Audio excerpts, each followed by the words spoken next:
আজি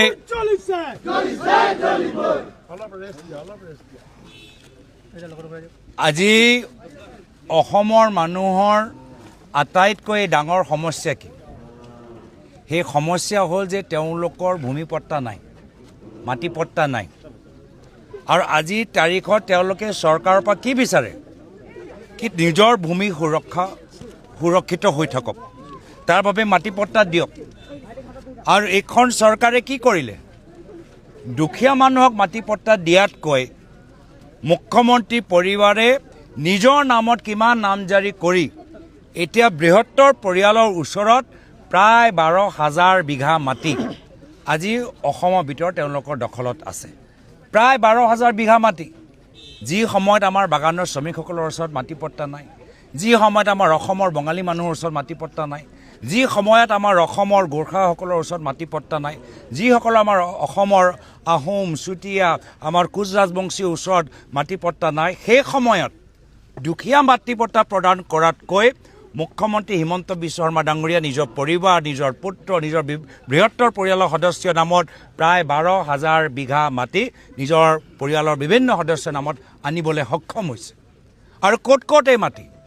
এই তাৰ বাবে কংগ্ৰেছ দলে এটা ৱেবছাইট মুকলি কৰিলে, হু ইজ HBS, কোন হয় হিমন্ত বিশ্ব শৰ্মা, আৰু ক'ত তেওঁলোকৰ পৰিয়ালৰ নামত মাটি আছে। তাৰ যোগেদি আমি বিভিন্ন ডাক নম্বৰ পাইছোঁ, তাৰ যোগেদি এই ৱেবছাইট যোগেদি বিভিন্ন পাট্টা নম্বৰ পাইছোঁ। আৰু এই সম্পৰ্কত আমি আজি ইয়াত আহিছোঁ ৱানি গ্ৰীণছৰ সন্মুখত। ৱানি গ্ৰীণছ কি হয়? ৱানি গ্ৰীণছ এটা 5 ষ্টাৰ ৰিজৰ্ট। 5 ষ্টাৰ ৰিজৰ্ট প্ৰায় কিমান হ'ব? মোৰ জনামতে ইয়াৰ প্ৰায় 1,000 একৰ ওপৰত ভূমি। 1,000 একৰ মানে প্ৰায় 3,000 বিঘা।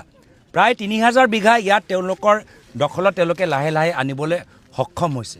এনেকুৱা এটা অৱস্থা, যি সময়ত আমাৰ চাহ উদ্যোগ নাই, যি সময়ত আমাৰ চাহ বাগানবোৰ বন্ধ হৈ গ'ল, যি সময়ত আমাৰ মানুহসকলে আজি নিজৰ সুৰক্ষা পোৱা নাই, সেই সময়ত মুখ্যমন্ত্ৰী নিজৰ পৰিবাৰৰ নামত 5 ষ্টাৰ ৰিজৰ্ট খুলিছে, য'ত এক ৰাতি ইয়াত থাকিবলৈ 30,000 টকা, 40,000 টকা।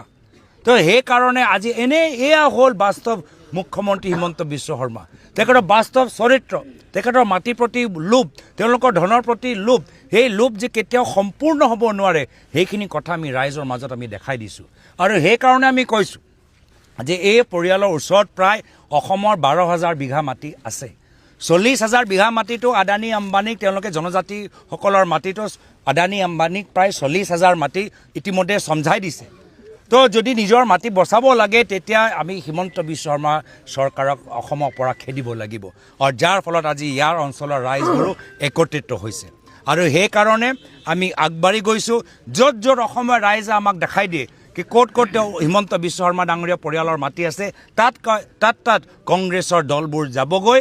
গোটেই আমি মানুহৰ লগত, তেওঁ স্থানীয় মানুহৰ লগত যি অন্যায় অত্যাচাৰ হৈছে, আমি থাকিম। আজি এই চাওক, আজি ইহঁতৰ ডাঙৰ 5 ষ্টাৰ হোটেল, কিমান যে ৰিজৰ্ট, কিমান ভিতৰত কি কৰিছে আমি গম পোৱা নাই, কাৰ্বি পাহাৰত কি কৰিছে আমি গম পোৱা নাই। এনেকুৱা মুখ্যমন্ত্ৰীয়ে এনেকুৱা অসমৰ ইতিহাসত দেখা পাইছেনে? এনেকুৱা এজন মুখ্যমন্ত্ৰী পৰিবাৰৰ ইতিহাস বা উদাহৰণ আগতে দেখা পাইছেনে? মোৰ মাৰ এগৰাকী মুখ্যমন্ত্ৰী পৰিবাৰ আছিলে, 15 বছৰ দুবাৰকৈ কেন্দ্ৰীয় চৰকাৰৰ মন্ত্ৰীৰ তেখেতৰ পৰিবাৰ আছিল। কিন্তু কেতিয়াও আমাৰ ঘৰত এনেধৰণৰ চৰ্চা হোৱা নাছিল যে ক'ত আমি 100 বিঘা ল'ব পাৰোঁ, ক'ত আমি 600 বিঘা ল'ব পাৰোঁ, ক'ত আমি 1,000 বিঘা ল'ব পাৰোঁ, ক'ত আমি 5 ষ্টাৰ স্কুল খুলিব পাৰোঁ, ক'ত আমি সত্ৰ ভূমি আমি দখল কৰিব পাৰোঁ, ক'ত আমি 5 ষ্টাৰ ৰিজৰ্ট খুলিব পাৰোঁ, ক'ত চেনেল খুলিব পাৰোঁ। এনেকুৱা এটা পৰিস্থিতি আমাৰ পৰিয়ালৰ মাজত নাছিল, বা এইটো কংগ্ৰেছৰ আদৰ্শ নহয়। সেইকাৰণে ৰাইজে গম পাই গৈছে যে মুখ্যমন্ত্ৰী মাত্ৰ নিজৰ স্বাৰ্থৰ বাবে আজি ক্ষমতা বিচাৰি আছে নিজকে আৰু ধনী কৰিবলৈ, আৰু সেইকাৰণে ৰাইজে তেওঁ মুখ্যমন্ত্ৰী গাদীৰ পৰা আঁতৰাবলৈ বিচাৰে। এতিয়া আমাৰ বিধায়ী দলৰ দলপতি দেৱব্ৰত শইকীয়া ডাঙৰীয়া আছে, চমুকে দুআষাৰ কৈ দিওঁ, তাৰপিছত আপোনাৰ প্ৰশ্নৰ উত্তৰটো দেৱব্ৰত।